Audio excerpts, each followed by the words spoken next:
అందరికి కూడా ప్రభువైనటువంటి యేసుక్రీస్తు వారి యొక్క నామమున శుభాభివందనములు తెలియజేస్తున్నాం.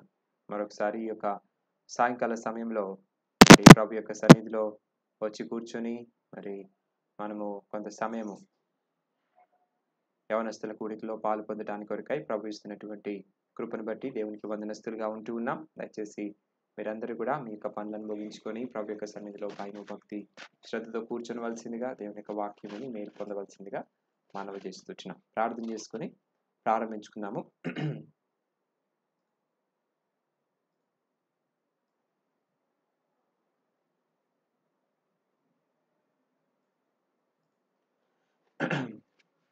ప్రేమ నమ్మకం కలిగిన మా పేపర్లోకి తండ్రి, పరిశుద్ధులైన దేవా, మీకు శ్రేష్టమైన ఘనమైనటువంటి నామమునకు వందనములు స్తోత్రములు. మరొకసారి ఈ యొక్క సాయంకాల సమయంలో ప్రభా మీ యొక్క సన్నిధిలోనికి వచ్చి ప్రభా ప్రార్థించుటకును, మీ యొక్క సన్నిధిలోనికి వచ్చి విజ్ఞాపన చేయుటకును, మీ సన్నిధిలోనికి వచ్చి ప్రభా నిన్న తండ్రి మరి ఆరాధించి స్తుతించుటకును మీరు మాకు ఇచ్చినటువంటి మంచి తరుణాన్ని బట్టి ప్రభా స్తుతిస్తూ ఆరాధిస్తున్నా, ఘనపరుస్తున్నా.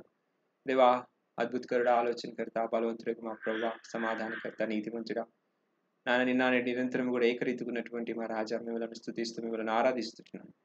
ఉదయం అంతా కూడా ప్రభా నేను స్తుతించి ఆరాధించడానికి ఆరాధన పరిచయలో మీరు సహాయపడ్డ విధానాన్ని బట్టి స్తోత్రాలు. తిరిగి ఇక సాయంకాల సమయంలో ప్రభా యవనస్తుల పరిచయను ప్రారంభిస్తున్నాం. కనికరించి కృప చూపించి ప్రభా యొక్క పరిచయలో ప్రభా మీరే సంపూర్ణమైనటువంటి సహాయం ప్రభా మా అందరికి అనుకరిస్తురమ్మని వేడుకుంటున్నాను. రావాల్సినటువంటి ప్రతి సహోదరుడి సహోదరి ప్రభా మరి తెలియపరచబడినటువంటి ప్రతి సహోదరుడి సహోదరి వచ్చి సమయానికి కూర్చోలాగా సహాయపడండి.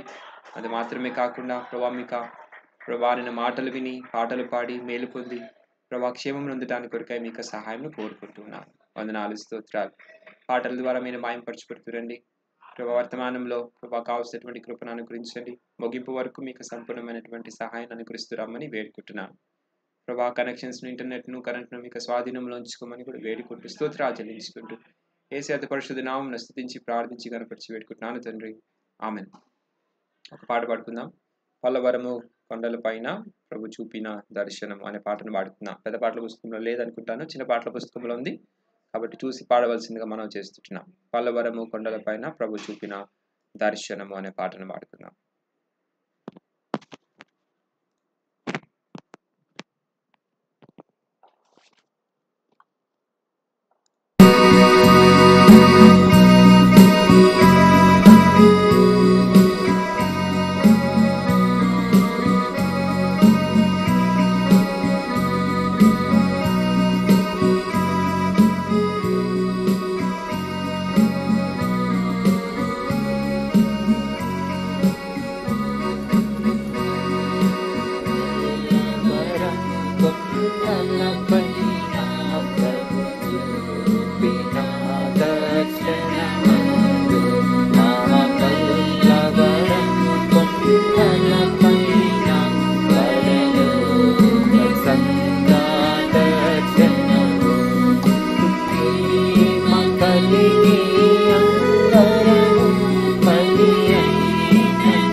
రండి మనము సాయంకాల సమయంలో దేవుని యొక్క వాక్యంలో నుండి మరి కొన్ని మాటలు చూసుకుని మరి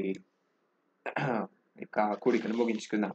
దేవుని యొక్క వాక్యంలో నుండి సామెతల గ్రంథము 10వ అధ్యాయం. సామెతల గ్రంథము 10వ అధ్యాయము 7వ వచనాన్ని చదువుకుందాం.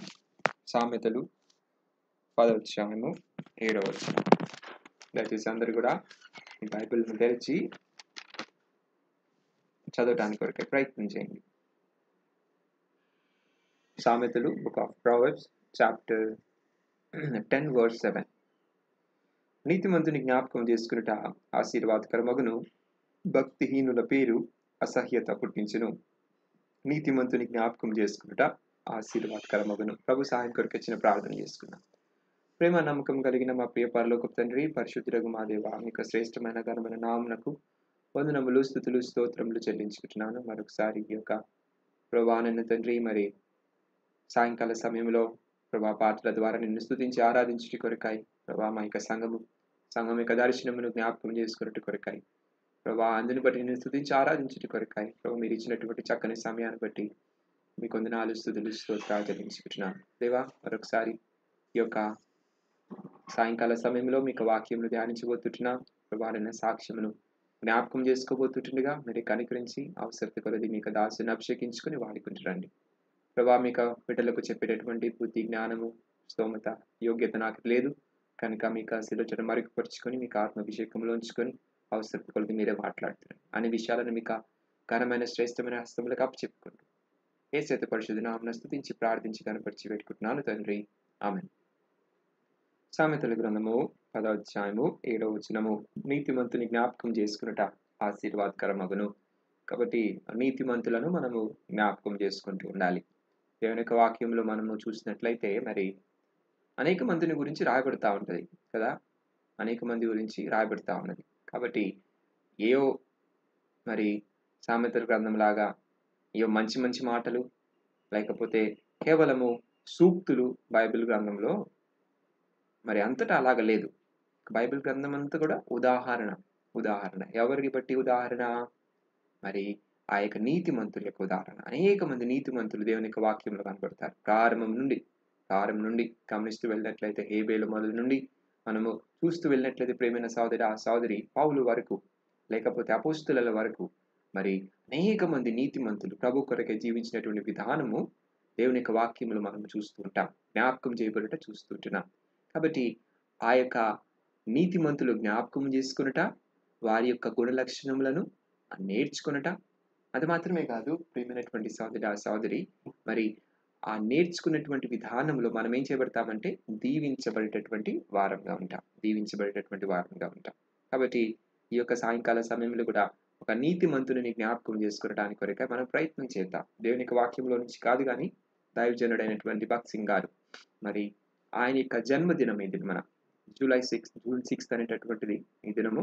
మరి సహోదరుడు భక్త్ సింగ్ గారు అనగా మనము ఏ దర్శనంలో అయితే ఉంటున్నామో, ఏ సంఘ క్రమంలో అయితే మనము ఈ దినమున మనకి ఆత్మీయ జీవితమును కొనసాగిస్తున్నామో దానికి పునాది వేసినటువంటి, దానికి ఆరంభకుడైనటువంటి మరి సహోదరుడు భక్త్ సింగ్ గారిని ఈ యొక్క సాయంకాల సమయంలో కొన్ని మాటల ద్వారా, కొన్ని తలంపుల ద్వారా జ్ఞాపకం చేసుకునడానికి కొరకే ప్రయత్నం చేద్దాం. ఇదేదో అలవాటు లేకపోతే ఇదేదో మరి ఆచారం చొప్పున కాదు. మనము ఆ యొక్క వ్యక్తిని ప్రశంసించడం కాదు కానీ ఆ యొక్క వ్యక్తిని బట్టి దేవునిని ప్రశంసించడానికి కొరకే మనము ప్రయత్నం చేయవలసినటువంటి వారంగా ఉంటున్నాం. అటువంటి దైవజనుడు మన మధ్యలో లేకపోతే మనకు ముందున్నటువంటి తరము వారి మధ్యలో ఉంటూ ఆయన పరిచయం చేస్తూ ఈ దినమున నీవు నేను యవనస్తులముగా అటువంటి దర్శనంలో నిలిచి ఉండి అటువంటి సేవా పరిచయంలో పాలు పొందగలుగుతున్నామంటే అది దేవుని యొక్క కృప. అందును బట్టి మనము దేవునికి కృతజ్ఞత కలిగినటువంటి వారంగా ఉండాలి. కాబట్టి ఇలాంటి ప్రియమైనటువంటి సహోదరి కొన్ని తలంపులు ఆయన యొక్క జీవిత విధానం ప్రత్యేకంగా మరి ఆయనకి యవన కాల జీవితంలో నుంచి కొన్ని తలంపులను జ్ఞాపకం చేయాలని ప్రభు నాకు నడిపిస్తున్నాడు. కాబట్టి 1906 సంవత్సరంలో సహోదరి భక్త్ సింగ్ గారు ఒక సిక్ కుటుంబంలో జన్మించినాడనమాట. ఇవన్నీ కూడా బహుశా అనేక సార్లు మీరు విన్నారు. అయితే సందర్భానుసారంగా కొన్ని తలంపులు మీకు చెప్పి ఇక సాయంకాల సమయమున ముగిస్తాను. 1906 సంవత్సరంలో సిక్కు కుటుంబంలో ఈనాడు పాకిస్తాన్లో ఉన్నటువంటి ఆ యొక్క జేలం నది దగ్గర ఉన్నటువంటి ఒక గ్రామంలో జన్మించారు. ఆ దినములలో అది భారతదేశమే. అయితే ఈనాడు మరి అది పాకిస్తాన్‌లో ఉంది. ఆ యొక్క పంజాబ్ ప్రాంతము సగం పాకిస్తాన్‌లోకి వెళ్ళిపోయింది. సగం ఇండియాలోకి వచ్చిందనమాట. కాబట్టి ఆ భాగంలో ఆయన జన్మించినాడు 1906 సంవత్సరంలో. కాబట్టి ఆయన ఆహ్, మంచి సిక్కు యొక్క సిక్కుల యొక్క మంచి అలవాట్లలో, మంచి మరి ఆ యొక్క భక్తి, పూజా విధానాలలో ఆయన ఎదిగినటువంటి వాడిగా ఉంటూ వచ్చారు. అయితే కొంతకాలమైన తర్వాత 12 సంవత్సరములకు అంటే అనగా బాల్య వివాహాలు 6 దినములలో జరిగాయి. 12 సంవత్సరాలకి ఆయన వివాహం జరిగింది. అది మాత్రమే కాకుండా కొన్ని దినములైన తర్వాత సోదరి భగత్ సింగ్ గారు గమనించినట్లయితే 1928 సంవత్సరంలో బహుశా ఆయన లండన్‌కి బయలుదేరినాడు. దేని కొరకే అంటే చదువుకొనటానికి కొరకే బయలుదేరినాడు. ప్రియమైనటువంటి సోదరి ఆయన గూడా మనలో చాలామంది ఇంజినీర్‌లాగా ఆయన గూడా ఒక ఇంజినీరే. ఆయన గూడా అగ్రో మెకానికల్ ఇంజినీర్ అంట ఆయన. కాబట్టి ఆయన ఆ చదువు కోసమై లండన్ వెళ్ళినాడు. లండన్ వెళ్ళిన తర్వాత అక్కడి నుంచి ఆయన ఎక్కడికి వచ్చాడంటే కెనడాకొచ్చినాడు. కాబట్టి ఆ యొక్క కెనడాకొచ్చిన తర్వాత ఆయన అక్కడ ఒక దినమున ఒక చర్చికి వెళ్ళటం జరిగిందనమాట. ఏం చేయాలో తోచనటువంటి మరి పరిస్థితులలో మరి తనకు మరి ఏం చేస్తానికి కూడా పని ఏమి లేకపోయినప్పుడు తోటి ఒక స్నేహితుడు తనను చర్చికి ఆహ్వానించినప్పుడు, ప్రార్థనా కూటములకు ఆహ్వానించినప్పుడు అతను అక్కడికి వెళ్ళినాడు. కాబట్టి ఆయన తన యొక్క సొంత మాటలలో ఈ మాట చెప్తూ వచ్చాడు. ఈ మాట. ఆయనకైతే ఇంతకు ముందు నుంచి క్రైస్తవులనగా లేకపోతే క్రైస్తవుల యొక్క మతమన్నా ఇష్టం ఉండేది కాదు. ఎందుకంటే ఆ దినములలో బ్రిటిషర్స్ వచ్చి ఈ యొక్క దేశంను పరిపాలిస్తూ భయంకరంగా మరి దీనిని అనేక విధాలుగా మరి పాడు చేసినటువంటి వారుగా ఉంటూ వచ్చారు. కొన్ని కొన్ని రకాలుగా పాడు చేశారు. కొన్ని రకాలుగా మేలులు కూడా చేశారండి. కానీ ఆ యొక్క హేట్రెడ్ అనేటటువంటిది క్రిస్టియన్స్ విషయంలో మరి ఆ యొక్క బ్రిటిషర్స్ ఆ దినములలో చేస్తున్నటువంటి పరిపాలనను బట్టి హేట్రెడ్ ఒక ద్వేషం అనేటటువంటిది సోదర్ భగత్ సింగ్ గారికి చిన్ననాటి నుండి ఉండేది. ఆయన బైబిల్ కూడా ఒకనొక సమయంలో చించి పడవేసినటువంటి వాడు. అయితే ఆ దినమున తన యొక్క స్నేహితులు తనను పిలిచారు. పిలిచి చర్చికి రమ్మని చెప్తే సరే వెళ్ళినాడు. అయిపోయిన తర్వాత మరి మరి అయిపోయిన తర్వాత చివరిలో ప్రార్థన చేస్తుంటున్నప్పుడు ఏం జరిగిందంటే అందరూ కూడా మోకాళ్ళున్నారు. అందరూ కూడా మోకాళ్ళున్నారు. ఆ సమయంలో మరి ఆహ్, ఆయన స్వయంగా ఈ మాటలు చెప్తూ వచ్చాడు. ఆయన మోకాళ్ళు అందరూ గూడా వంగినప్పుడు తను కూడా for the sake of courtesy అనగా ఇతరులు అందరూ గూడా మోకాళ్ళున్నారు. నేను గూడా మోకాళ్ళొనకపోతే బాగోదు కనుక మోకాళ్ళుండటం మంచిది. నేను చదువుకున్న వాడిని, నాగరికత కలిగిన వాడిని కనుక నేను వీరిని గౌరవించాలంటే వీరికి అలవాట్లను కూడా గర్వించాలి. కాబట్టి వీరి పద్ధతులను గౌరవించాలి. కనుక నేనేం చేస్తానంటే నేను మోకాళ్ళు ఒంగుతాను అని అనుకున్నాడు ప్రార్థన చేసినప్పుడు. కాబట్టి ఆయనకు మనసులో జరుగుతున్నటువంటి ఆ యొక్క ఆలోచన, తన యొక్క హృదయంలో జరుగుతున్నటువంటి ఆ యొక్క ఆలోచనలు ఆయన తన యొక్క సాక్ష్యంలో ఈ విధంగా పంచుకుంటూ వచ్చాడు. నేనిప్పుడు మోకాళ్ళు వంగాలంటే మొట్టమొదటిగా నా గర్వం అనేటటువంటిది విరగ్గొట్టబడాలి. నా గర్వము ఒకవేళ విరగ్గొట్టబడకపోతే, గర్వం అనేటటువంటిది తొలగకపోతే నేను మోకాలు వంగలేను. ఎటువంటి గర్వము? దేశం యొక్క గర్వము, మతం యొక్క గర్వము, కులం యొక్క గర్వము, లేకపోతే తన దగ్గర ఉన్నటువంటి ధనం యొక్క గర్వము, అనేక విధములైనటువంటి గర్వములో మరి భగత్ సింగ్ గారు ఆ దినములలో ఉంటూ ఉండేవాడు. తన యొక్క తండ్రి గొప్ప ఆస్తిపరుడు, ధనవంతుడు. కాబట్టి ఆ దినములలోనే మరి ఇంజినీరింగ్ చదవటానికి కొరకై ఫారిన్ వెళ్ళాడంటే ఆలోచించండి ఎంత ధనముందో. కాబట్టి తన యొక్క హృదయంలో మరి ఆ యొక్క గర్వం అనేటటువంటిది తనను మోకాళ్ళు వంగనివ్వకుండా చేస్తూ వచ్చింది. మోకాళ్ళు వంగనివ్వ చేస్తూ వచ్చింది. కాబట్టి నీలింగ్ డౌన్ మోకాళ్ళు వంగటం అనేటటువంటిది దేనికి సాదృశ్యము అని ఆయన ఏం చెప్తూ వచ్చాడంటే, గర్వము విరగ్గొట్టబడుటకు సాదృశ్యము. నేను ఏనాడైతే ఆ దినమున మోకాళ్ళు వంగానో, నా యొక్క జీవితంలో గర్వమును పోగొట్టుకున్నానంటున్నాడు. పోయిందంటున్నాడు. ఏ గర్వం పోయింది? తన యొక్క ఆ! ధనం యొక్క గర్వం పోయింది ఆ దినమున. తన యొక్క జీవితంలో మరి తనకున్నటువంటి ఆ యొక్క తన యొక్క మతం విషయంలో ఉన్నటువంటి గర్వము, లేకపోతే దేశం విషయంలో ఉన్నటువంటి గర్వము, కులం విషయంలో ఉన్నటువంటి గర్వము, ప్రియమైనటువంటి సోదరి మరి గమనించినట్లయితే ఆ గర్వమంతా తొలగితేనే కానీ ఒకడు మోకాళ్ళు వంగలేడు. కాబట్టి ఈ యొక్క దినమున ప్రియమైనటువంటి యవన సహోదరి నీవు మోకాళ్ళు వంగగలుగుతున్నావా? అయితే నీవు మోకాళ్ళు వంగినప్పుడు అది నామకార్థంగా వంగుతున్నావా? లేకపోతే నీ యొక్క జీవితంలో గర్వమును పోగొట్టుకొనినటువంటి వాడివిగా వంగుతున్నావా? ఈ దినమున చాలామంది అలవాటు చొప్పున మోకాళ్ళు వంగుతున్నారు. ఎందుకంటే క్రైస్తవ కుటుంబాల్లో జన్మించారు. క్రైస్తవ పద్ధతులలో ఎదిగినటువంటి వారుగా ఉంటున్నారు. కాబట్టి అనేక సార్లు అలవాటు చొప్పున చిన్ననాటి నుండి చిన్న చిన్న పిల్లల నుండి మోకాళ్ళు వంగమని వాళ్ళకి నేర్పిస్తారు. వాళ్ళు కూడా పెద్దోళ్ళయి మోకాళ్ళు వంగుతారు. అది అలవాటైపోయింది. అయితే ఆయన యొక్క జీవితము మార్చబడుతున్నటువంటి సందర్భంలో ఏం జరిగింది? అది దేనికి సాదృశ్యము అనేటటువంటిది ఆయన యొక్క మాటలలో ఆయన ఏం చెప్పాడంటే భగత్ సింగ్ గారు ఏం చెప్పినాడు? నా గర్వం అనేటటువంటిది మొట్టమొదటిగా నేను అణుచుకోవాల్సొచ్చింది. నేను మోకాళ్ళ మీదకి రావాల్సిందంటే, నేను ఇతరుల కంటే పెద్దవాడినని, లేకపోతే ఇతరుల కంటే శ్రేష్ఠుడని, నా దేశము, నా యొక్క మతము, లేకపోతే నా దగ్గర ధనము ఇతరుల కంటే మంచిది అని ఎంచుకొనకుండా వాటినన్నిటిని కూడా తొలగించుకొనినప్పుడు మాత్రమే మోకాళ్ళు వంగగలిగినాడు. ఈ దినమున మోకాళ్ళు వంగుతున్నావా ప్రియమైన సోదరా, సోదరి? అనేక మందికి మోకాళ్ళు వంగటం రావటంలా. యవనస్తులకు ఈ దినములలో ప్రార్థనలో మోకాళ్ళు వంగలేరు. మరి వాక్యం వినేటప్పుడు దేవుని యొక్క సన్నిధిలోకి వచ్చి కూర్చునేటప్పుడు మోకాళ్ళు వంగటం వల్ల కావటం లేదు. కొంతమంది మోకాళ్ళు వంగుతున్నారు, నామకార్థంగా వంగుతున్నారు. అయితే నీ మోకాళ్ళు వంగుతాం ప్రార్థన చేస్తే నువ్వు ఎట్లయినా ప్రార్థన చేసినప్పుడు దేవుడు వినగలగాలి. మోకాళ్ళు వందుకొని ప్రార్థన ఎందుకు చేస్తున్నాము? ఎందుకు మనము అటువంటి పోస్చర్‌లో ప్రభు యొక్క సన్నిధిలో గడుపుతున్నామంటే that should represent the lowliness of your heart. నీ యొక్క హృదయంలో ఉన్నటువంటి దీనత్వమునకు అది సాదృశ్యంగా ఉండాలి. లేకపోతే ఎలాంటి వారమంటే శాస్త్రులు పరిశీల వల్ల బయటికి మోకాళ్ళు వంగి లోపల ఏంటి ఉంటది? గర్వం ఉన్నట్లు. లోపల అతిశయం ఉన్నట్లు. దీనునిగా నీవు ప్రభు యొక్క సన్నిధిలో మోకాళ్ళంగవలసిన వాడుగా ఉంటున్నావు. కాబట్టి ఇది గమనించినట్లయితే త్వరగా నేను చెప్తున్నాను. ఏమనంటే ఎప్పుడైతే ఆయన యొక్క మోకాళ్ళు వంగినాడో వెంటనే తన యొక్క హృదయంలో పరిశుద్ధాత్మ దేవుడు కార్యం జరిగిస్తూ వచ్చాడు. ఈ నా శరీరము నీ కొరకై గాయపరచబడుతున్నది, గాయపరచబడింది, విరవబడినది అనేటటువంటి మాటలు తన యొక్క హృదయాన్ని తాకినట్లుగా ఉంటున్నాయి. గమనించినట్లయితే ప్రియమైనటువంటి సహోదరి తాను ఆ దినమున ప్రభువుని తన యొక్క జీవితంలో ఎరిగినటువంటి వాడిగా, క్రీస్తు యొక్క జ్ఞానములో ప్రవేశించినటువంటి వాడిగా, పొందటము ప్రారంభించినటువంటి వాడిగా కనబడుతూ వచ్చాడు. 1929 సంవత్సరంలో ఆయన మోకాళ్ళొంగి తన యొక్క జీవితాన్ని ప్రభువుకి సమర్పించుకున్నాడు. ఆ మీదట తన యొక్క స్నేహితుని దగ్గర నుంచి ఏ బైబిల్‌ని అయితే చించివేసినాడో అటువంటి ఒక బైబిల్‌ను అడిగి తీసుకొని ఏం చేశాడంటే దాన్ని చదవటం ప్రారంభించినాడు. కొన్ని సంవత్సరములైన తర్వాత ప్రియమైన సోదరి ఆ యొక్క చదువు ముగించుకున్న తర్వాత భారతదేశానికి వచ్చిన తర్వాత మరి ఆయన కొంతకాలం అక్కడ ఇక్కడ పనిచేయటం ప్రారంభించినాడు.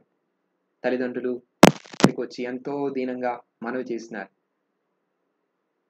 అంత దీనంగా మనవి చేసి తనకు తండ్రి చెప్పినాడు. తన యొక్క తల్లి తనకు చెప్పింది ఏమనంటే, అయ్యా నీ మతాన్ని వదిలిపెట్టుకొని ఇంటికి రా అని చెప్పినాడు. తన యొక్క తండ్రి అన్నాడు, మొట్టమొదటిగా తనను కొంత బెదిరించాడు. నువ్వు మతం వదిలిపెట్టుకోకపోతే నీకు ఆస్తిపాస్తులు ఉండవు, నీ దగ్గర డబ్బులు ఉండవు అని చెప్పినాడు. ఆ తర్వాత ఎంతో బతిమిలాడాడు. ఆ తర్వాత తన యొక్క టర్బన్, సిక్కులకు ఉండేటటువంటి ఆ యొక్క తలపాగా ఏదైతే ఉంటున్నదో తీసి తన యొక్క పాదాల దగ్గర పెట్టి, అయ్యా అంటే సాధారణంగా సిక్కులు తలపాగాని తీయరు, ఎట్టి పరిస్థితుల్లో తీయరు. అది ఒకవేళ తీశారంటే ఎంతో అది దీనమైనటువంటి పరిస్థితునకు సాదృశ్యం.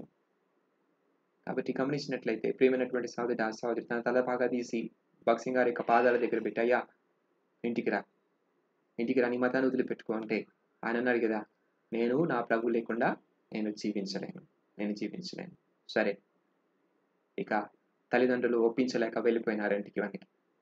చాలా విషయాలు ఉన్నాయి. మీకు ఆ యొక్క భగత్ సింగ్ గారి యొక్క సాక్ష్యాన్ని మీ దగ్గర ఉంటే దయచేసి చదవండి. చాలా శ్రేష్టమైనటువంటి మంచి సాక్ష్యం, చాలా ప్రోత్సాహపరిచేటటువంటి సాక్ష్యం. కాబట్టి ఆయన తల్లిదండ్రులను లేకపోతే తన దగ్గర ఉన్నటువంటి సమస్తమును విడిచిపెట్టేసి తల్లిదండ్రులు కూడా సమస్తం భగత్ సింగ్ గారిని వదిలిపెట్టేసి బాంబేలో వారు తిరిగి వెళ్ళిపోయినారు. 1932 సంవత్సరము బహుశా ఏప్రిల్ నెలలోనే 4వ ఏప్రిల్ తారీఖు ఉదయం 2:30 గంటల సమయంలో ఆయన అక్కడ కొంత పని చేస్తూ ఉంటున్నాడు. అక్కడ ఇక్కడ పని చేస్తూ ఉంటున్నాడు. హోటల్స్‌లో, షిప్‌ల్లో పని చేయటం ప్రారంభించినాడు. తన యొక్క బతుకు తెరువు కొరకై. ఆ సందర్భంలో ఉదయం 2:30 గంటల సమయంలో దేవుని యొక్క స్వరము ఆయనకి వినబడుతూ వచ్చింది. ఆ యొక్క స్వరము ఆయనను ప్రభు పరిచర్య కొరకే పిలుస్తూ వచ్చింది. ప్రభు పరిచర్య కొరకే పిలుస్తున్నప్పుడు 3 ప్రాముఖ్యమైనటువంటి కండిషన్స్ దేవుడు భగత్ సింగ్ గారికి చెప్తూ వచ్చాడు. చాలా ప్రాముఖ్యమైనటువంటి ఆ 3 విషయాలు మనము ఏంటో తెలుసుకొని సాయంకాల సమయంలో, అంతకంటే ఎక్కువ చెప్పను, అవి చూసుకొని మనము సాయంకాల సమయంలో ఇక కూడికను ముగించుకుందాం. కాబట్టి ఆయన ఏమన్నాడంటే, భగత్ సింగ్ నేను నిన్ను నా సేవ పరిచర్య కొరకై పిలుచుకుంటున్నాను. నిన్ను వాడుకుంటున్నాను. నిన్ను వాడుకుంటాను. అయితే భగత్ సింగ్ గారికి సంపూర్ణమైనటువంటి సేవ చేయడానికి ఇష్టమైతే లేదు. ఆయన ఉద్యోగం చేయాలని, కావాలంటే ధనమంతా కూడా ప్రభువుకి ఇవ్వాలని ఎంతగానో ఆసక్తి కలిగి ఉండేవాడు గానీ, పూర్తి పరిచర్య కొరకై ఆసక్తి లేదు. అయితే ప్రభు అన్నాడు, "నేను నిన్ను కోరుకుంటున్నాను. అయితే నేను నిన్ను వాడుకోవాలన్నట్లయితే నువ్వేం చేయాలంటే 3 విషయాలు మాత్రము నువ్వు ఖచ్చితంగా పాటించవలసినటువంటి వాడివిగా ఉంటున్నావు." భగత్ సింగ్ గారు ఈ దినమున 10,000 సంఘముల కంటే కూడా అధికమైనటువంటి సంఘాలను స్థాపించడానికి ఈ యొక్క దర్శనంలో ఇంత సక్సెస్‌ఫుల్‌గా దేవుని యొక్క ప్రజలను నడిపించగలగటానికి కారణము ఆ 3 విషయాలే. ఆ 3 విషయాలు బహుశా మన యొక్క జీవితాలలో కూడా యవ్వన జీవితాలలో కూడా మనము దేవుని కొరకై అంగీకరించినట్లయితే మనము ఏ ఫీల్డ్‌లో ఉన్నప్పటికీ, ఏ స్థితిలో ఉన్నప్పటికీ మనము కూడా దీవించి, ఆశీర్వదించబడి ప్రభు కొరకై, ప్రభు మహిమ కొరకై ఉండగలమని ఖచ్చితంగా మనం ఆయన యొక్క జీవితం ద్వారా తెలుసుకోగలం. కాబట్టి మొట్టమొదటి కండిషన్ ప్రభు ఏం చెప్పాడంటే, withdraw your claims from all that you have on your father's property. ఏమని చెప్పినాడు? నీకు నీ యొక్క తండ్రి యొక్క, తల్లిదండ్రుల యొక్క ఆస్తి మీద నీకున్నటువంటి హక్కులన్నీ కూడా వదిలిపెట్టేసేయి. హక్కులు కూడా వదిలిపెట్టేసేయి. అది మాత్రమే కాకుండా నీ అవసరం అనేటటువంటిది ఎవరికి కూడా చెప్పొద్దు అని చెప్పినాడు. ఎవరికి కూడా చెప్పొద్దు. అనగా మొట్టమొదటిగా ప్రభు ఏమని చెప్పినాడంటే, ప్రభు భగత్ సింగ్ గారిని దేని నుంచి వేరుపరచబడమని చెప్పినాడంటే, లోకములో ఉన్నటువంటి ఆ యొక్క ధనం యొక్క ఆశ నుంచి విడుదల పొందవలసిందిగా ఆయన చెప్తూ వచ్చాడు. విడుదల పొందవలసిందిగా ఆయన చెప్తూ వచ్చాడు. ప్రియమైనటువంటి సహోదరి, ఇది చాలా ప్రాముఖ్యమైనటువంటి గుణపాఠము మనకు నేర్చుకోవాల్సినటువంటి పాఠము మనకు. ధనము మీద ఆశ కలిగి ఉండకపోవటము, దానిని సంపూర్ణంగా వదిలివేయటం. భగత్ సింగ్ గారు తన యొక్క జీవితం అంతట్లో కూడా దీని విషయంలో ఖచ్చితంగా ఉంటూ వచ్చాడు. ప్రియమైన సహోదరి, ధనము అనేటటువంటిది ఎంత మాత్రమును కూడా తనను ప్రలోభ పెట్టలేకపోతూ వచ్చింది. ఎంత మాత్రం ప్రలోభ పెట్టలేకపోతూ వచ్చింది. ఆయనకి ఎంత ఆస్తులు, కొంతమంది అంట కొన్నిసార్లు చెక్కులు తీసుకుని వచ్చారంట, బ్లాంక్ చెక్కులు తీసుకుని వచ్చినారంట తీసుకోమని. వారి ముందు కొన్నిసార్లు వద్దని చెప్పేశారు. కొన్నిసార్లు చించి కూడా పడవేశారంట. ప్రలోభ పెట్టడానికి కొరకై అనేక విధాలుగా.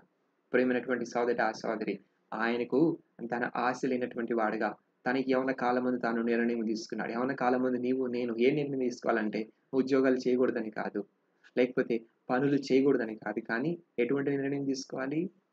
మన యొక్క జీవితంలో ధనము మీద ఆశ కలిగి ఉండకూడదని నిర్ణయం తీసుకోవాలి. ధనము వెంట పడకూడదని నిర్ణయం తీసుకోవాలి. ఈ దినములలో యవనస్తుల యొక్క పరిస్థితులను గమనించినట్లయితే ఏముంటుందంటే, వారి యొక్క సక్సెస్ అనేటటువంటిది it is measured by the package they have, R package of earning they have. ఈ దినములలో ఎంతైనా సరే, ఇంతకుముందు మరి 10th క్లాసు, ఇంటర్మీడియట్ వరకైతే ఎంత మార్కులు వచ్చాయి, ఎంత పర్సెంటేజ్ వచ్చాయని అడుగుతారు కానీ, నీ డిగ్రీ అయిపోయిన తర్వాత, బీటెక్ అయిపోయిన తర్వాత నీకు ఎంత ప్యాకేజ్ వచ్చిందని అడుగుతారు. అంతే కదా? 10 lakhs, 12 lakhs, 5 lakhs, 3 lakhs packages. తల్లిదండ్రుల బిడ్డలను మరి నడిపించేటటువంటి విధానము, వారిని ప్రోత్సాహపరిచేటటువంటి విధానం కూడా మారిపోయింది. ఎంత ఎక్కువ ధనం సంపాదిస్తే అంత గొప్ప అనేటటువంటి ఆలోచన మరి ఈ దినమున యవనస్తుల మధ్యలో కనబడతా ఉన్నది. అందు నిమిత్తమే లోభత్వము పెరిగిపోతా ఉన్నది. లోభత్వం బట్టి క్రూరత్వము పెరిగిపోతా ఉన్నది. ఎంపతి లేనటువంటి యవనస్తులు ఈ దినమున మనము చూస్తున్నాం. ప్రేమైనటువంటి సహోదరి, ధన ఆశ లేనటువంటి దైవజనుడు ఆయన. ఈ దినములలో అనేక మంది దైవజనులు మనం చూస్తాం. ఆయన గురించి అనేక మంది మరి దైవజనులు, పెద్ద దైవజనులు, బిల్లీ గ్రాహం గారు లాంటి వారు చెప్తారు కదా, ఏమనంటే, నేను అనేక మందిని దైవజనులు చూశాను. ఏమనంటాడు? వారందరూ కూడా ఫండ్ రైజింగ్, డబ్బులు ఇవ్వండి అని చెప్పి వాళ్ళు సేవా పరిచర్య చేస్తారు. అయితే భగత్ సింగ్ గారు ఏనాడు ఎప్పుడు కూడా డబ్బులు ఇవ్వమని ఒక్కరితో కూడా ఎప్పుడు కూడా చెప్పేవాడు కాదు. అయితే డబ్బులు ఇవ్వమని ఎవరైతే చెప్పారో, ఎవరైతే డబ్బులను సంపాదించినారో, ఫండ్స్ రైజ్ చేస్తున్నారో వారికంటే మించి సేవ చేశాడు. ప్రియమైనటువంటి సహోదరి, దేవుని యొక్క వాక్యంలో చాలా చక్కగా రాయబడతా ఉన్నది. మొట్టమొదట దేవుని రాజ్యమును వెతుకుడి, ఇవన్నీ మీకు అనుగ్రహించబడును. మనము దేవుని రాజ్యమును, నీకు జీవితం యవ్వన కాల జీవితంలో డబ్బు వెంటాడబడుతున్నావా? సంపాదన వెంటబడుతున్నావా? కొంతమంది ఎంత సంపాదన వెంటబడుతున్నారంటే మరి ఉదయము, సాయంత్రము లేకపోతే మధ్యాహ్నము 2, 3 జాబ్స్ చేస్తూ డబ్బులు సంపాదించాలని ఇన్వెస్ట్‌మెంట్‌లు చేస్తూ అలా ఇలా అనేక విధాలుగా ధనవంతులవ్వటానికి కొరకాయి. బంగారంలో, ఆస్తులలో లేకపోతే ల్యాండ్స్‌లో అనేకమైనటువంటి ఇన్వెస్ట్‌మెంట్స్ చేస్తూ ప్రియమైనటువంటి మెటీరియలిస్టిక్ పీపుల్‌గా మనుషులుగా మారిపోతున్నారు. ఇక దినమున ప్రియమైనటువంటి సోదరి తన యవ్వన కాలమందు ఒక నిర్ణయం తీసుకున్నాడు. దేవుడు తనను నిర్ణయం తీసుకోమన్నాడు. ఆ నిర్ణయం తీసుకున్నాడు. నాకొద్దు నా తండ్రి యొక్క ఆస్తిలో ఒక చిల్లి గవ్వ కూడా వద్దు. తీసుకోలేదాయన. నాకు తండ్రి ఆస్తిలో నాకు ఏమి వద్దు. అది మాత్రమే కాదు, ప్రియమైనటువంటి సోదరి ఏనాడు కూడా తన యొక్క అక్కర అవసరము ఏ విధానంలో ఇతరులకు తెలియపరచకూడదు అని ప్రభు చెప్పినాడు. తెలియపరచకూడదు అవసరం. మన అవసరాలు మనం చాలా తెలివిగా కొన్నిసార్లు చెప్పకుండానే చెప్పేస్తాం కదా! ఇది అవసరం అని చెప్పకుండానే చెప్పేస్తాం. కానీ ప్రభు అన్నాడు కదా, నీ అవసరము ఎవ్వరికీ చెప్పకూడదు. ఎవ్వరికి కూడా చెప్పకూడదు.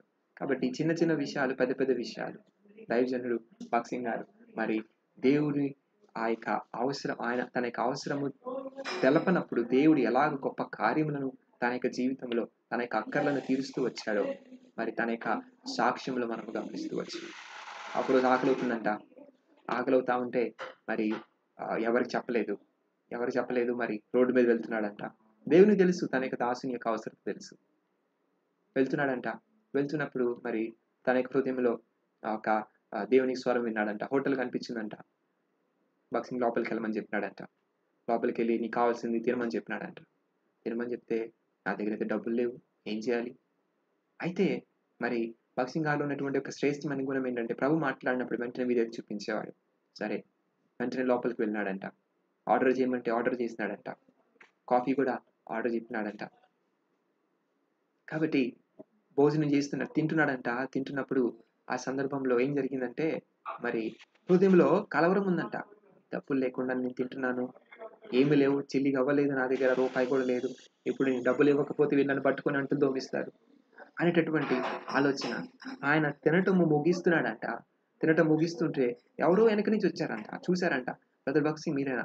బ్రదర్ భక్సింగ్ నేను మీ బిల్లు కట్టేస్తానండి, మీ ప్రార్థనల ద్వారా నేను మేలు పొందాను, నేను మీ బిల్లు కట్టేస్తాను, దయచేసి కట్టద్దు, నన్ను కట్టనివ్వండి, ఇది నాకు దీవెన. ఎంత అద్భుతమైన విషయం ప్రేమైన సోదరి. తన యొక్క అవసరము, తన యొక్క జీవితంలో ఏ అవసరమైనా సరే, ఏ అక్కనైనా సరే పక్కటి మనిషికి ఎంత మాత్రం ఎప్పుడు కూడా తెలియపరచలేదంట. తన అవసరమైనటువంటిది దేవుడికి తెలుసు. దేవుడు తనకి ప్రతి అవసరమును తన యొక్క సంఘం యొక్క సేవా పరిస్థితులు ఏంటి, తన యొక్క వ్యక్తిగత జీవితంలో ఏంటి, ఎవరికి ఎప్పుడు కూడా తన యొక్క అవసరాన్ని తెలియపరచలేదంట. సరే, ఈ సాక్ష్యం విన్నటువంటి ఒక దైవజనుడు అంట, తిమోతి గారు ఈ మాట చెప్తుంటే విన్నాను నేను. ఈ సాక్ష్యం విన్నటువంటి దైవజనుడు ఒకసారి ఏం చేశాడంటే, సరే భక్సింగ్ గారు మరి భక్సింగ్ గారి దేవుడు మన దేవుడు కదా, భక్సింగ్ గారికి మరి మేలు చేసినటువంటి దేవుడు నాకు కూడా మేలు చేస్తాడు కదా అనుకుని బయలుదేరేసి హోటల్కి వెళ్ళినాడంట. హోటల్కి వెళ్ళేసి ఆర్డర్ చేసినాడంట. ఆయన దగ్గర కూడా డబ్బులు లేవు. మరి ఏం చేయాలి? హోటల్కి వెళ్ళాడంట, ఆర్డర్ చేసినాడంట, దోశ ఆర్డర్ చేశాడంట, వడ ఆర్డర్ చేశాడంట, తర్వాత కూల్ డ్రింక్ ఆర్డర్ చేశాడంట. ఇవన్నీ కూడా తింటున్నాడంట. అయిపోవస్తుందంటే ఇంకా బిక్కుమంటా ఉందంట హృదయం అంతా కూడా. డబ్బులు లేవు, ఏం చేయాలి ఇప్పుడు? ఎలాగ చేయాలి? ఇప్పుడు నన్ను పట్టుకుంటారు, వీళ్ళు ఖచ్చితంగా పట్టుకుంటారు. అటు ఇటు చూసినాడంట, 4 వైపులు చూసినాడంట, ఎవరైనా తెలిసిన వాళ్ళు ఉన్నారా అని 4 వైపులు చూసినాడంట. ఎవరు లేరు, ఎవరు కనిపించడం లేదు. ఏం చేయాలో అర్థం కాదు. సరే ఇంకా సరే నా పని అయిపోయింది అనుకున్నాడంట. అయిపోవస్తుంటే ఎక్కడో ఇక్కడి నుంచో ఒక ఆయన వచ్చి అయ్యా ప్రైజ్ ది లార్డ్ అని చెప్పినాడంట. ఈయనకి లోపల నుంచి ప్రాణం లేసి వచ్చిందంట. నేను మీ బిల్లు కడతానన్నాడంట. ఆయన కూడా దైవజనుడే. ప్రేమైనటువంటి సోదరి చెప్పేటటువంటిది ఏంటంటే, విశ్వాసము అబ్రహాము ఇస్సాకు యాకోబు యొక్క దేవుడు మాత్రమే కాదు, కానీ మన యొక్క జీవితంలో మన ముందు జీవించి బ్రతికి మన ముందు సేవా పరిచయం చేసి ప్రభు మహిమలోకి పిలువబడినటువంటి భక్సింగ్ గారు దేవుడు కూడా ఉన్నాడు. ఆయన యొక్క జీవితంలో ఏ కార్యమైతే ప్రభు చేస్తాడు, మన యొక్క జీవితంలో కూడా చేస్తాడు. ఒకవేళ మనం సంపూర్ణంగా ఆయన మీద ఆధారపడినట్లయితే, సంపూర్ణంగా మనకి తల్లిదండ్రుల మీద ఎలాగైతే మనం ఆధారపడతామో, వాళ్ళని మనం అడగనక్కర్లే. వాళ్ళు సమయానికి మనకు భోజనం పెడతారు. ఆ విధానంలో భగత్ సింగ్ గారు ఏం చేసేవాడంటే దేవుని మీద అంతగా ఆధారపడినాడంట. అంతగా ఆధారపడి తనకి మరి అక్కడ ఏ లోటు లేకుండా ప్రభు తనకి సహాయపడుతూ వచ్చాడు. కాబట్టి మొట్టమొదటి కండిషన్ ఆయనంత సక్సెస్‌ఫుల్ మినిస్ట్రీ చేయటానికి కొరకై. తన యొక్క జీవితంలో అంత సక్సెస్‌ఫుల్ పర్సన్‌గా ఉండటానికి కొరకై. కారణం ఏంటంటే ah, he never had any intentions, any longing for earning the money డబ్బులు సంపాదించడానికి. ఒకసారంట మరి క్వెట్టా అనేటటువంటి ప్రాంతంలో అనేక సార్లు విన్నాం మనం. క్వెట్టా అనేటటువంటి ప్రాంతంలో ఇక్కడ భూకంపం వచ్చిందంట. ఆ మీటింగ్స్ అయిపోయినప్పుడు భూకంపం వచ్చిందంట. మరి భూకంపం వచ్చిన తర్వాత ఆ మీటింగ్స్‌లో ఉన్నటువంటి వారు మాత్రము బ్రతికారంట గానీ చాలా మంది బయట భయంకరమైనటువంటి నష్టం జరిగిందంట. సరే ఆ సమయంలో మరి మరి ఇద్దరు సహోదరీలు బహుశా వారు ఆహ్, ఆ యొక్క మీటింగ్స్‌లో లేరు. అయితే వారు కనబడటం లేదు. బహుశా వాళ్ళు కూడా మరణించారేమో! ఎక్కడున్నారని భగత్ సింగ్ గారితో పాటు మరి కొంతమంది సహోదరులు బయలుదేరినారంట వెతకడానికి కొరకై. వెతకడానికి కొరకై. ఆయన తన యొక్క సొంత మాటలతో చెప్పినటువంటి సాక్ష్యం ఏంటంటే, ఆయన ఆ మార్గం మీద పోతూ ఉంటే భూకంపం వచ్చి ఎలా ఉందంటే పరిస్థితి భయంకరమైనటువంటి అతలాకుతలమైనటువంటి పరిస్థితి ఒకవైపైతే, మరొక వైపు రోడ్డు మీద బంగారం పడుందంట. డబ్బులు పడున్నాయంట. ఆ! విలువైనటువంటి వస్తువులు పడున్నాయంట. భగత్ సింగ్ గారు వాటిని తొక్కుకుంటూ వెళ్ళాడు గానీ, దానిని ముట్టుకొని కూడా ముట్టుకోలేదంట. మనమైతే రోడ్డు మీద రూ. 10, రూ. 5 లేకపోతే రూ. 100 దొరికితే ఆ రోజు పండగే కదా! కాబట్టి నేను చెప్పదలుచుకున్నటువంటి విషయం ఏంటంటే ప్రియమైన సోదరా, ఉచితముగా ఇచ్చిన లేకపోతే ఏ విధంగా అయినా సరే కష్టపడి అయినా సరే డబ్బులు సంపాదించాలనేటువంటి కోరిక ఎంత మాత్రమును భగత్ సింగ్ గారికి లేదు. ఆయన దేవుడు చెప్పినటువంటిది ఏంటంటే withdraw all your claims from the wealth of your father. మీ తండ్రి యొక్క ఆస్తి మీద ఉన్నటువంటి నీ హక్కులన్నీ కూడా పోగొట్టుకొని నీ యొక్క అక్కరవసరంలో ఎవ్వరికీ చెప్పదని మొట్టమొదటి కండిషన్. రెండో కండిషన్ ఏంటంటే మరి ప్రభువు చెప్పినటువంటి మాట నీవు ఎవ్వరి ఎవరిది కూడా నువ్వు ఏమంటారంటే హ్మ్. ఏ సొసైటీలో గాని, లేకపోతే ఏ డినామినేషన్‌లో గాని నువ్వు జాయిన్ అవ్వద్దని చెప్పినాడంట ప్రభు సేవా పరిచర్యకొచ్చేటప్పుడు. ఇవి సేవా పరిచర్యకొచ్చేటటువంటి కండిషన్స్ అయినప్పటికీ, ఇటువంటి కండిషన్స్‌ను మన యొక్క వ్యక్తిగత జీవితంలో, యవ్వనకాల జీవితంలో మనము ఒకవేళ నిర్ణయం తీసుకున్నట్లయితే, ప్రియమైన సోదరా, సోదరి మనం ఎంతగానో మేలు పొందుతాం. ఇప్పుడు ప్రభు ఏం చెప్తున్నాడు? అనేక డినామినేషన్స్ ఉన్నాయ్యా, అనేక చర్చిలున్నాయి. కానీ నువ్వు ఏ చర్చికి వెళ్ళకూడదు. ఏ చర్చికి జాయిన్ అవ్వకూడదు. ప్రాముఖ్యంగా ఏం చెప్పినాడంటే, నీవు అందరిని కూడా సమానముగా భావించి అందరి కొరకై సమానముగా సేవ చేయాలన్నాడంట. సమానముగా. అందుకనే భగత్ సింగ్ గారు చాలా సామాన్యంగా చాలా అనేక సార్లు ఆఫెన్ యూజ్ చేస్తున్నటువంటి మాట ఏంటంటే, everybody in the church are equally important, equally precious and equally necessary అనేవాడంట.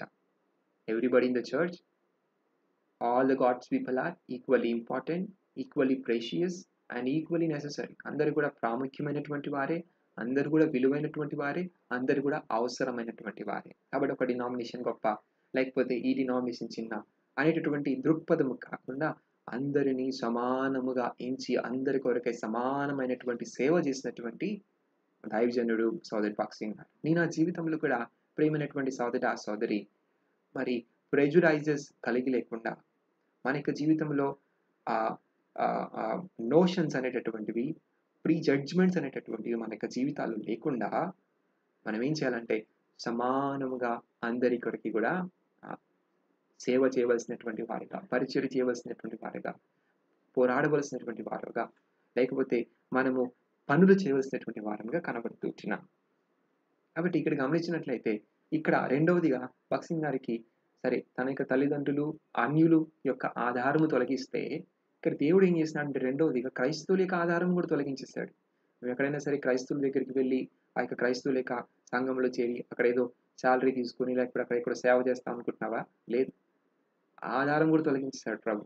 క్రైస్తవుల యొక్క ఆధారం కూడా లేదు నీకు సొసైటీ. నేనే నీకు ఆధారం అన్నాడు. నేనే నీకు ఆధారము. కాబట్టి ప్రియమైనటువంటి సోదరి, మన యొక్క జీవితంలో మనము డిపెండెన్సీ అనేటటువంటిది యవనకాల జీవితంలో దేవుని మీద డిపెండ్ అవ్వటము మనము నేర్చుకుందుము గాక. నువ్వు ఉద్యోగం చేస్తున్నావేమో, don't depend on your salary.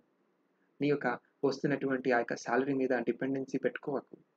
అది ప్రభు ఇస్తున్నటువంటి, నీకు వస్తున్నటువంటి ఆ యొక్క నీ కష్టార్జితం యొక్క ఫలము మంచిదే, కానీ దాని మీద డిపెండెన్సీ, దాని మీద ఆధారపడుతూ జీవించవకు.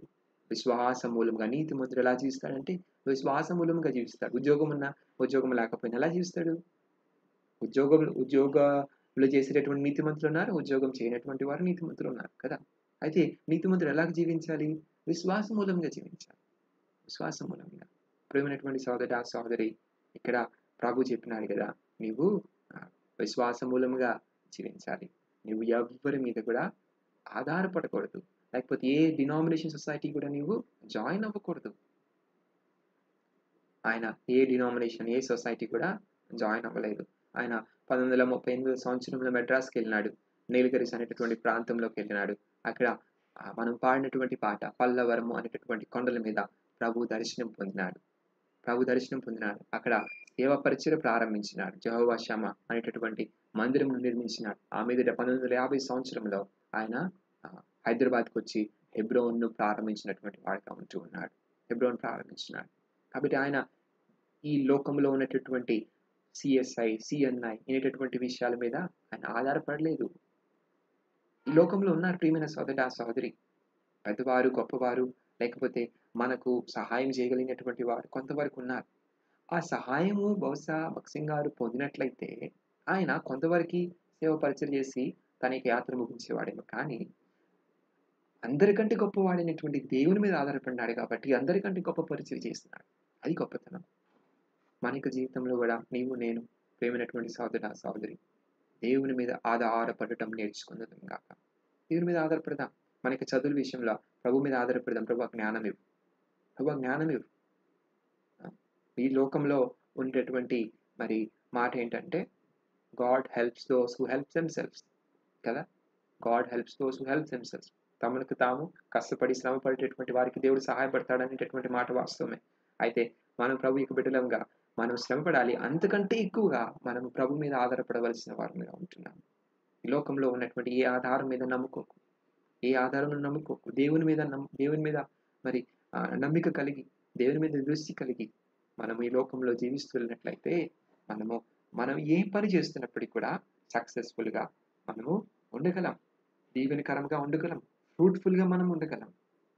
కాబట్టి సోదర్ భక్సింగ్ గారు ఏం చేస్తున్నాడంటే రెండవదిగా తాను he left all the types of dependencies he could have. కాబట్టి ఎవరి మీద ఆధారపడటానికి అవకాశాలు ఉన్నాయి వాటన్నిటిని వదిలిపెట్టాడు. సమస్తను వదిలిపెట్టినాడు. ఆ యొక్క ఒంటరిగా కొంతమంది సోదరుని సమకూర్చుకొని పలవరము కొండల మీద ఆయన రాత్రంతా ప్రార్థన చేసినప్పుడు ప్రభు ఈ యొక్క క్రొత్త నిబంధన ఆధారముగా సంఘ దర్శనం అతనికి ఇచ్చినాడు. ఆ యొక్క దర్శనంలోనే నీవు నేను ఉన్నాం. ఆ యొక్క దర్శనంలోనే 10,000 మంది కంటే 10,000 సంఘాల కంటే ఎక్కువ సంఘాలు ఉన్నాయి ఈ దినమున. ఆ దర్శనంలోనే లక్షలాది మంది ఉంటున్నారు. ఎంత గొప్ప విషయం అండి. ఈ యొక్క సాయంకాల సమయంలో మనం నిర్ణయం తీసుకున్నామా, ప్రభా నేను నీ మీద ఆధారపడతానయ్యా, I will depend on you. నేను నీ మీద ఆధారపడతానికి ప్రయత్నం చేద్దాం, ప్రారంభిద్దాం. యవన కాలం మంది ఆయన చేశాడు. ప్రియమైన సోదరి, ఏదో వృద్ధాప్యంలో ఆయన చేయలేదు, యవన కాలం మంది చేశాడు. మూడవదిగా గమనించినట్లయితే ప్రభు అన్నాడు కదా, don't make any plans of your own, let me lead you అన్నాడు. Don't make any plans of your own, let me lead you. నీ యొక్క సొంత ప్రణాళికలు ఏమాత్రమును చేసుకోకుండా నిన్ను నడిపించనివ్వు అని చెప్పినాడు. ప్రియమైనటువంటి సోదరి, మరి ఇంప్లిసిట్ ఒబీడియన్స్ అనేటటువంటిది ఆ యొక్క భక్సింగ్ గారి యొక్క జీవితం నుంచి మనం నేర్చుకోవచ్చు. ఈ యొక్క మాటలు మరి వింటున్నప్పుడు, చెప్తున్నప్పుడు నాకు ఎంతగానో సిగ్గు అనిపిస్తూ ఉంటుంది. మనం ఎక్కడా, మన యొక్క పరిస్థితులు ఏంటా, మనం ఎంత గొప్ప భక్తుపరులమని క్రైస్తవులను చెప్పుకున్నప్పటికీ ఎంత మనలో కొద్దిమి లేమి ఉన్నదా అనేటటువంటిది అనిపిస్తూ ఉంటుంది. Implicit obedience. ప్రభువు ఏ సమయమైనా, అది అర్ధరాత్రి పూట అయినా సరే, అది ఏ సమయమైనా సరే, సంపూర్ణంగా ప్రభు యొక్క మాటకు ఆయన మాట మీద ఆధారపడేవాడు. కాబట్టి ఆయన ప్రార్థనలో ప్రభు యొక్క నడిపింపుని ఎప్పుడు కూడా కోరుకునేవాడు. ప్రార్థనలో ఎప్పుడు కూడా నడిపింపుని కోరుకున్నాడు. గంటల కొలది ప్రార్థన. ఆయన ఎంతగా ప్రార్థన చేస్తూ వచ్చాడో అంతగా ప్రభువుతో సంభాషించేవాడంట. అంతగా ప్రభు యొక్క చిత్తం అనేటటువంటిది స్పష్టంగా తెలిసేదంట. మరి ఆయన ప్రభు చిత్తమును తెలుసుకొనుట ఎలా అనేటటువంటి పుస్తకం ఒకటి రాసినాడు. మరి మీలో కొంతమంది చదివుంటారేమో తెలిసినటువంటి వారు. ప్రభు చిత్తంలో how to find God's will 7 విషయాలు రాస్తున్నాడు దాంట్లో చక్కని మాటలు. కాబట్టి సోదరుడు తిమోతి గారంట ఒకసారి భక్సింగ్ గారి దగ్గరికి వెళ్ళి అడిగాడంట, అయ్యా మరి మీరు 7 విషయాలు రాశారు కదా, ప్రతి నిర్ణయం తీసుకునే ముందు మరి మీరు ఈ 7 విషయాలను మీరు మరి పాటిస్తారా? ఈ 7 విషయాలను అంటే దేవుని చిత్తం అనేటటువంటిది తెలుసుకొనుట ఎలా అనేటటువంటిది ఈ 7 విషయాల ద్వారా తెలుసుకోవడానికి ప్రయత్నం చేస్తారా అని అడిగాడంట. అప్పుడు భక్సింగ్ గారు చెప్పినాడంట తిమోతి గారికి, తిమోతి మరి మీ అమ్మ దగ్గిందనుకో, నువ్వు వెంటనే చెప్తావు ఏమని? మీ అమ్మ దగ్గిందని. మీ తాతయ్య దగ్గినాడనుకో, తుమ్మినాడనుకో, వెంటనే చెప్తావు. చూడకుండానే చెప్తావు. చూడకుండానే ఆ యొక్క స్వరము విని లేకపోతే వారు తుమ్మేటటువంటి విధానం విని వెంటనే చెప్తావు. ఎవరు తుమ్మారు, ఎవరు దగ్గారు, ఎవరు మాట్లాడారు. నీవు దేవునితో ఎంత లోతైనటువంటి సంబంధం కలిగి ఉంటావో అంతగా నీవు ప్రభు యొక్క చిత్తం ఏమిటో వెంటనే తెలిసిపోతుంది. ప్రభు యొక్క చిత్తం ఏమిటో వెంటనే తెలిసిపోతుంది. ఎంత గొప్ప విషయం అండి. అనగా దేవునితో ఎంత లోతైన సంబంధము, ఎంత బలమైనటువంటి సంబంధం ఆయన కలిగి ఉంటూ వచ్చాడో మనం గమనించవచ్చు. అనగా దేవుడు ఏమని తలస్తున్నాడో వెంటనే భక్సింగ్ గారికి తెలిసింది. ఆయన అదే విషయాలను ఈ లోకంలో ఆయన జరిగిస్తూ వచ్చాడు. సంఘంలో కానీ, వ్యక్తిగత జీవితంలో కానీ. ఎంత గొప్ప శ్రేష్టమైనటువంటి దైవజనుడు ఆయన. అంత లోతైనటువంటి సంబంధమునకు కారణం ఏంటంటే, ప్రియమైనటువంటి సోదరి అంత ప్రార్థన ఆయన యొక్క జీవితంలో. స్విట్జర్లాండ్‌లో మరి ఇది ఇంతకుముందు కూడా మీరు విని ఉంటారు. స్విట్జర్లాండ్‌లో బిల్లీ గ్రామ్ గారు పెద్ద మీటింగ్స్‌ను మరి ఆయన ఏర్పాటు చేసినప్పుడు అనేక మందిని పిలిచినాడంట అక్కడ పెద్ద పెద్ద సేవకులను. భక్సింగ్ గారికి సరిపడి లేకపోతే ఆయన స్టేటస్‌కు లేకపోతే ఆయన స్పిరిచువల్ లైఫ్‌కు సరిదగినటువంటి మరొక ముగ్గురిని పిలిచి ఏం చేసినాడంటే ఈ నలుగురిని అంట భక్సింగ్ గారితో పాటు కలిసి ఒక రూమ్‌లో పెట్టినాడు. కాబట్టి ఉదయకాల సమయంలో సోదరు భక్సింగ్ గారు పరిచర్య చేస్తుండేవాడు. సాయంకాల సమయంలో ఈ ముగ్గురు పరిచర్యలు డిస్ట్రిబ్యూట్ అయినాయి అన్నమాట. ఆ సమయంలో ఇకాబోధు అనేటటువంటి అంశం మీద మరి భక్సింగ్ గారు అక్కడ బోధిస్తూ వచ్చాడంట. కాబట్టి ఆ యొక్క మరి రాత్రికాల సమయంలో అందరూ కూడా భోజనం చేసేసి అందరూ కూడా చక్కగా మరి పడుకోబోతున్నటువంటి సమయంలో మీరేం చూసారంటే భక్సింగ్ గారు మోకాళ్ళ మీద ఉన్నాడంట. ప్రార్థన చేసుకుంటున్నాడంట. సరే రేపు పొద్దున పరిచయం ఉంది కదా, అందుకోసం ప్రార్థన చేసుకుంటున్నట్లే, తర్వాత పడుకుంటాడులే అనుకొని మిగతా ముగ్గురు అనుకున్నారంట. ఉదయం లేచి చూసేసరికి పడక అలానే ఉంది, ఆయన మోకాళ్ళ మీద ఉన్నారు. అనుకున్నారంట మనకంటే ముందు లేచి ఉంటాడేమో అని అనుకున్నారంట. మనకన్నా ముందు లేచి అంతా కూడా సర్దేసుకున్నాడేమో అనుకున్నారంట. సరే ఆ దినం ఉదయకాల సమయం పరిచయం అయిపోయింది. మళ్ళీ రాత్రి వచ్చినాడంట. రాత్రి వచ్చేసరికి మళ్ళీ రాత్రి ప్రార్థనలో కూర్చున్నాడంట. ప్రార్థనలో కూర్చొని మరి ప్రార్థన చేయడం ప్రారంభించినాడంట. మరి అలానే మరుసటి దినం కూడా చూసినప్పుడు గమనించినట్లయితే ఆ పడక వేసినట్లే ఉంది, ఏమాత్రం లేదు. ఆయన ఉదయకాల సమయంలో ఏమాత్రం నలగలేదు. ఉదయకాల సమయంలో మోకాళ్ళ మీద ఉన్నాడంట. వీళ్ళకి ఆశ్చర్యం వేసింది ఏంటా అని. సరే ఇలా కాదనుకొని ఈ ముగ్గురు వంతులు వేసుకున్నారంట. రాత్రి మనం చూద్దాం ఏం జరుగుతుందని చూద్దాం అనుకున్నాడంట. వీరు మధ్యలో లేచి చూస్తున్నారంట. అలానే మోకాళ్ళ మీద ఉన్నాడు. కాళ్ళు కదులుతున్నాయి, పెదాలు కదులుతున్నాయి, ప్రార్థన చేస్తున్నాడు. ఏమాత్రం కూడా మరి అలుపు లేకుండా, ఏమాత్రం కూడా నీరసం లేకుండా ఉదయకాల సమయంలో పరిచర్య చేస్తున్నాడు. ఆశ్చర్యపోయి అడిగారంట, భక్సింగ్, డోంట్ యూ నీడ్ రెస్ట్? నీకు మరి విశ్రాంతి అవసరం లేదా? ఆ యొక్క జవాబు చెప్పినాడంట. మరి ఆ యొక్క మాట దైవజనుడు చెప్పినాడంట, my rest is in heaven అన్నాడంట. నా విశ్రాంతి పరలోకంలో ఉన్నది, ఇక్కడ కాదు. అంతగా శ్రమపడి, అంతగా కష్టపడి, అంతగా మరి ప్రభు కొరకై పరిచర్య చేసినటువంటి దైవజనుడు ప్రార్థనలో అంతగా ఆయన జీవిస్తూ, మనము అరగంట, పావుగంట, గంట చేసిన తర్వాత మన వల్ల కాదు. గంటల తరబడి ఆయన ప్రభువుతో మరి ప్రార్థనలో సంబంధము, సహవాసం కలిగి ఉండేవాడు. ఎందుకు ఈ దినంలలో అటువంటి పరిచయం లేదంటే, అటువంటి అనుభవాలు లేవు గనుకనే పరిచయం లేదు. పరిచయం చేస్తున్నాం. నేను కూడా చేస్తున్నా. అందరం కూడా చేస్తున్నాం మనం. కొంతమంది పరిచర్యలో పాలుపొందుతున్నాం. మరి అటువంటి ప్రార్థనా జీవితము, అటువంటి ఇంప్లిసిట్ ఒబీడియన్స్, అటువంటి విధేయత మన యొక్క జీవితాల్లో ఉంటే ప్రభువు అబ్రహాము, ఇస్సాకు, యాకోబుల దేవుడు, మోషే, ఏలియాల దేవుడు, అపోస్తలుల యొక్క దేవుడు, భక్సింగ్ గారి దేవుడు, మన యొక్క జీవితంలో కూడా అదే దేవుడు. అటువంటి విధానంలో చేస్తాడు కార్యాలు. అయితే వారు చూపించినటువంటి విధేయత నీవు నేను చూపించగలగాలి. చూపించలేని కారణం చేతన అటువంటి సక్సెస్ఫుల్గా మనం ఉండలేకపోతుంటున్నాం. కాబట్టి ఈ 3 విషయాలు తన యొక్క జీవితాంతం ప్రభు ఇచ్చినటువంటి కండిషన్స్, తన యవ్వన కాలం తాను నిర్ణయం తీసుకున్నాడు. ఏమనంటే, నీవు should forgo all your claims on your father's wealth. నీ తండ్రి మీద ధనము మీద ఉన్నటువంటి నీకు అన్ని హక్కులను పోగొట్టుకొని నీ అవసరాలను ఎవరికీ చెప్పుకోకు. ఈ దినమున నీవు నేను ధనాశ కలిగి ఉండకుండా, ధనము వెంట పరిగెత్తకుండా ప్రేమైన సోదరి దేవుని రాజ్యమును వెతికే వారిగా మన ముందు దాకా. ధనాశ అన్నట్లయితే ప్రేమైన యవనస్తుడా, అది భయంకరమైనటువంటి మరి పతనం నాకు దారి తీసేదిగా ఉంటుంది. ధనం సంపాదించచ్చు కానీ నీ జీవితంలో నెమ్మది లేకుండా ఉంటావు, శాంతి లేకుండా ఉంటావు. అది ఎల్లప్పుడూ ఎన్నటికీ కూడా తృప్తి ఇవ్వనటువంటి కోతి లాంటిది. ధనాశ పోగొట్టుకుందాం. రెండవదిగా మరి మనము ఈ లోకంలో ఆధారము దేనిని కూడా చేసుకోనకుండా ప్రభువు మీద ఆధారపడే వాళ్ళము ఉందా. Don't join any society. ఏ క్రైస్తవ డినామినేషన్ నువ్వు జాయిన్ అవ్వద్దు.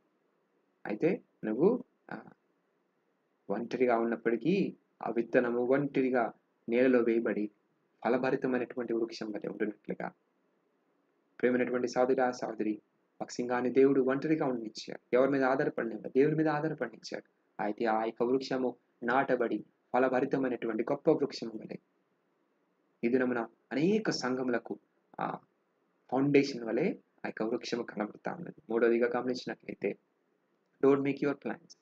నీ సొంత జ్ఞానమునకు ఆధారము చేసుకొనక నీ మార్గములను యెహోవాకు అప్పచెప్పుకొనుము. నీ సొంత జ్ఞానమును ఆధారం చేసుకొని ప్రియమైన సోదర దేవుని మీద ఆధారపడి, ఎక్కడ? ప్రార్థనలు, దేవుని యొక్క వాక్యములు, నీ యొక్క ప్రభు యొక్క సన్నిధిలో ఆధారపడుతున్నట్లయితే మన యొక్క మార్గంలో ఆయన సరళం చేసి మనల్ని కూడా ఫలభరితమైనటువంటి జీవితాలను ఆయన చేసేటటువంటి వాడిగా ఉంటున్నారు. సేవా పరిచర్లు అయినా సరే, చదువులు అయినా సరే, ఉద్యోగాలైనా సరే, మనము మన యొక్క సొంత ప్రణాళికలు కాకుండా ప్రభు చిత్తం కొరకే ఎదురు చూద్దాం. అటువంటి సంబంధంలోనికి వెళ్తాం. ప్రభు యొక్క చిత్తం నెరగట్టు కొరకే మనం ప్రయత్నం చేద్దాం. ప్రయత్నం చేసినప్పుడు ఇప్పుడు ఏం జరుగుతుందంటే ఫలభరితమైనటువంటి జీవితము. ఒక సాయంకాల సమయంలో ఆ యొక్క నీతిమంతుడు, చాలా విషయాలు ఉన్నాయండి భక్సింగ్ గారి యొక్క జీవితం గురించి చెప్పుకుంటూ పోతున్నట్లయితే మరి చాలా విషయాలు ఉన్నాయి. నేను ఈ దినమున మరి వీళ్ళు అనేక మంది చెప్తూ ఉంటే వింటూనే ఉంటే ఆశ్చర్యం వేస్తానే ఉన్నది. ఆశ్చర్యం. నేను పుస్తకాలు చదివాను ఆయన యొక్క సాక్ష్యాల గురించి. మరి అనేకులు సాక్ష్యాలు చెప్తుంటే విన్నా. ఈ దినమున ఆయన సొంతగా కాన్వకేషన్ ఒక దినమున ఆయన సొంతగా మరి తన యొక్క సాక్ష్యం చెప్తూ ఉంటే విన్నా. ఆయన మారు మనసు విధానం చెప్తుంటే విన్నా. తిమోతి గారు చెప్తుంటే విన్నా. అనేక కొత్త అనుభవాలు, అనేక విషయాలు ఆ యొక్క భక్తుని యొక్క దైవజనుని యొక్క జీవితాలు కనిపిస్తూ వచ్చాయి. కొన్ని విషయాలు నాకు తెలిసినటువంటిది పంచుకున్నా. మీకు సమయం ఉంటే తప్పనిసరిగా బ్రదర్ భక్సింగ్ టెస్ట్ మనీ అని సర్చ్ చేస్తే ఇంకా గొప్ప విషయాలు, ఇంకా శ్రేష్టమైనటువంటి విషయాలు దైవజనులు అయినటువంటి వారు చెప్పినట్లుగా మనం వినొచ్చు, మేలు పొందొచ్చు. అయితే మన యవనకాల జీవితంలో 3 విషయాలు జ్ఞాపకం చేసుకున్నాం. ఆ నిర్ణయాలు మనం తీసుకోగలిగినట్లయితే ప్రభు మన యొక్క జీవితంలో మరి ఫలభరితమైనటువంటి వారిగా మనలను చేస్తారు. ప్రార్థన చేసుకుందాం.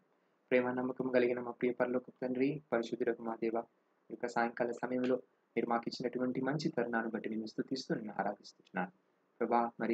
ప్రభా కూటమిని ప్రారంభించడానికి మీరు ఇచ్చినటువంటి సహాయాన్ని బట్టి స్తోత్రాలు. నీతిమంతుడిని జ్ఞాపకం చేసుకుంటా మాకు దీవెనకరం. ప్రభా నీకు వందనాలు, స్తోత్రాలయ్యా. ఆ నీతిమంతుడు సోదరు భక్సింగ్ గారి యొక్క ప్రభా నిన్న జీవితం ద్వారా, ఆయన యొక్క బలియాగము ద్వారా, ఆయన యొక్క సమర్పణ ద్వారా ఈ యొక్క దినమున మమ్మలను ఆ యొక్క సేవా పరిచర్లో ప్రభా ఆయన తండ్రి ఆ యొక్క ప్రభా నిన్న దర్శనములు మమ్మల్ని ఉంచినారు. మీకు వందనాలు, స్తోత్రాలు. మేము కూడా మా యొక్క జీవితాల్లో ధనాశ కలిగి ఉండకుండా, ప్రభా నేను ధనం వెంబడి పరిగెత్తకుండా, ప్రభా నిన్న తండ్రి నీ మీద ప్రభా నీకు రాజ్యమును వెతికే వారికి మమ్మల్ని చేస్తురండి.